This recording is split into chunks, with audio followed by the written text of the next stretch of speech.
the boom of the Howitzer Cannon. Yeah, that boom's always good, that cannon going off. Usually when I hear the boom, that means I get scared and I'm ready to jump out and pick off after they score. So It's a tradition for NIU football games where the cannon is fired off after every Husky touchdown. Touchdown pass, Jordan Lynch, Brown. We're all very local, so we love to come out here and support the local team here at NIU, and we're all pretty big Husky fans, so it's great to be out here. For the last 15 years, the Sycamore Army National Guard sets up the cannon, ready to fire it off at any moment. But a couple of weeks ago, the celebration after touchdowns just wasn't the same. That's because the guys behind me, as well as the cannon, weren't even here. Due to the government shutdown, the Sycamore Army National Guard was unable to attend the game, and it's only been the third time in the last 15 years where the Howitzer Cannon wasn't here at Brigham Field. Yeah, where was the cannon?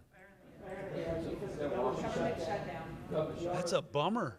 I like the cannon. During the shutdown, the cannon was stored here at the National Guard Armory in Sycamore, where there were no funds to transfer the cannon, buy the blank artillery shells, and have soldiers on site to make the cannon go.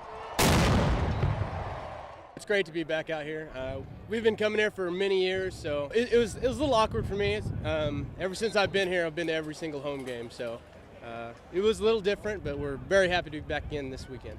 Now, with the government shutdown lifted, the cannon is back where it belongs on game days, echoing through Husky Stadium after every score.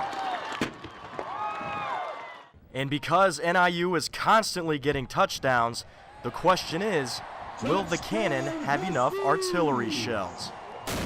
From Husky Stadium, Eli Gehn, NTC News.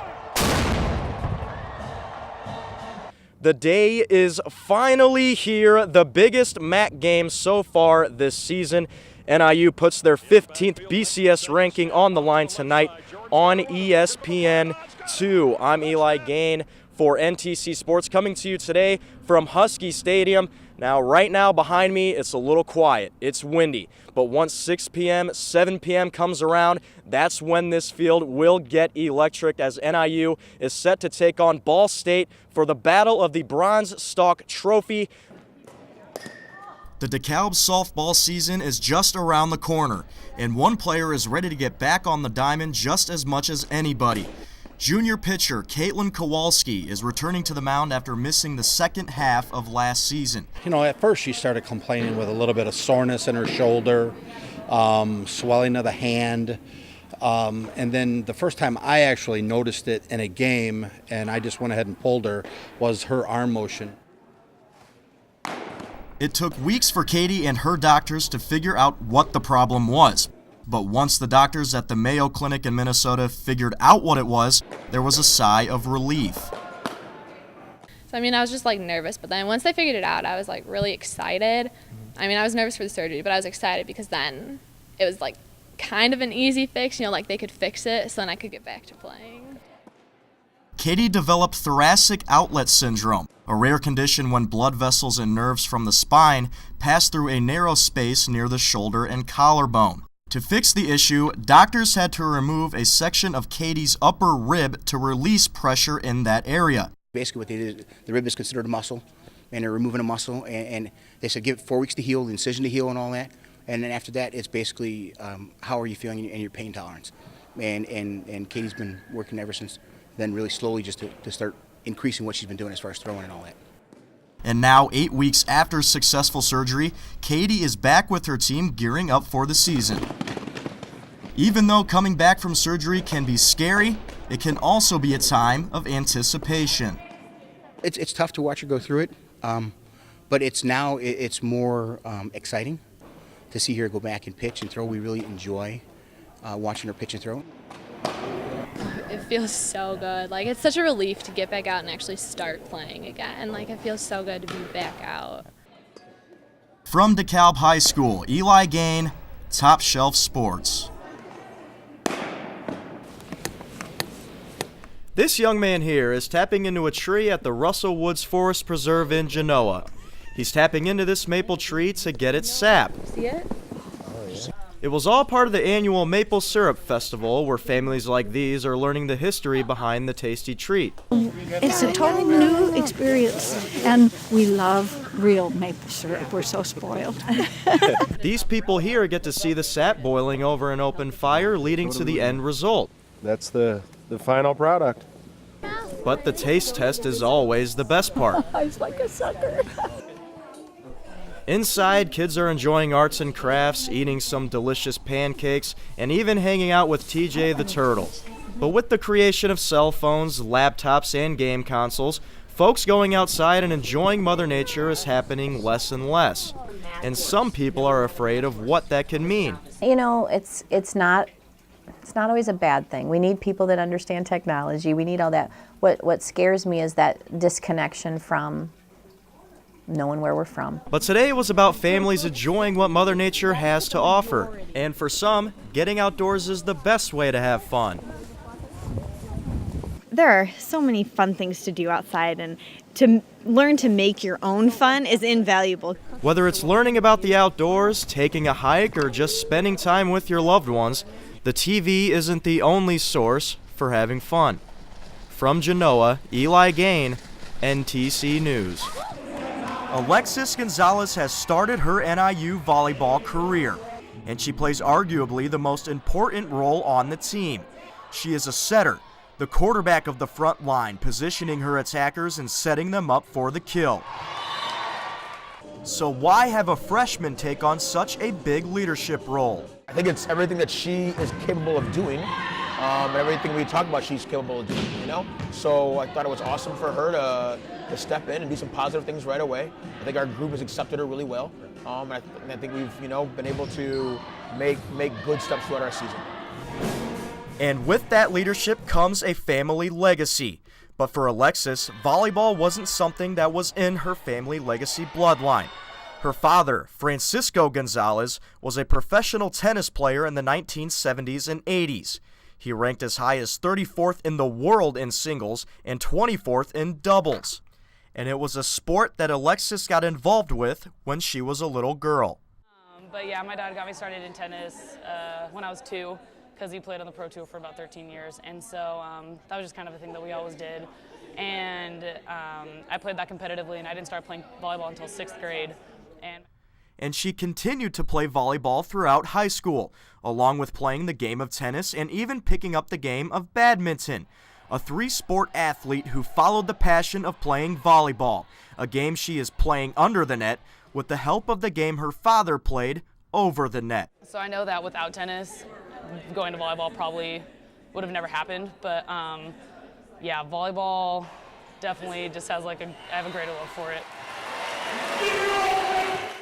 As I started learning more about the game and the aspects and the little subtle things about it, I started to kind of gain more interest in that than tennis. I mean, I still love tennis and I still love playing that, but volleyball just once I started playing it, I just couldn't get enough of it. And it's a game she won't get enough of for at least 3 more seasons at NIU. From DeKalb, Eli Gehn, Top Shelf Sports.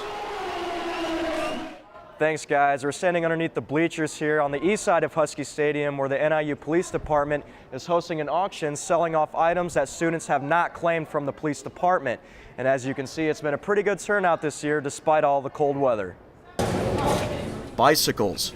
Hundreds of bicycles, along with iPods, hand purses and wallets, and some other unusual items. These are all valuables being auctioned off by Police Sergeant Jeanne Meyer at the annual NIU Police Department auction.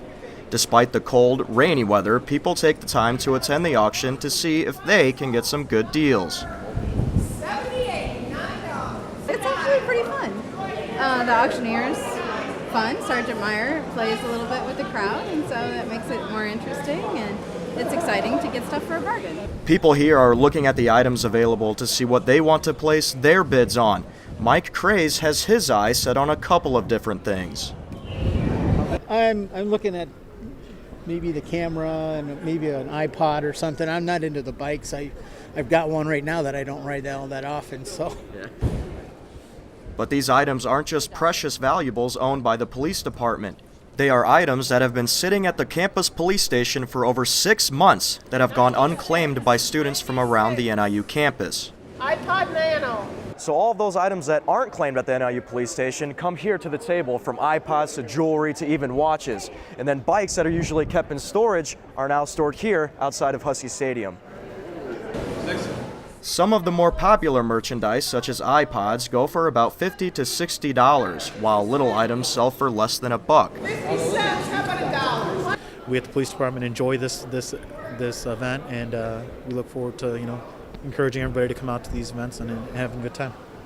$60. Although the NIU Police Department hosts the auction, they don't receive any of the benefits. Now, the auction's been going on for quite some time here at Husky Stadium, and some of the items have been going pretty quickly. They've been making some good money.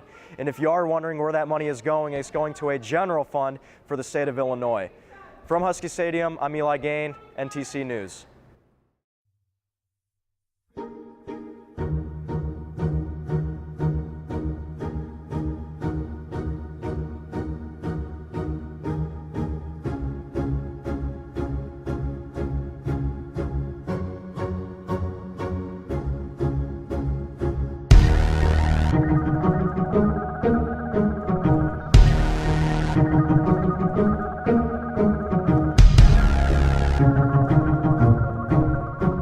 Has the pressure been put on you guys a little bit more now that you guys have went to the Orange Bowl as a mid-level conference team?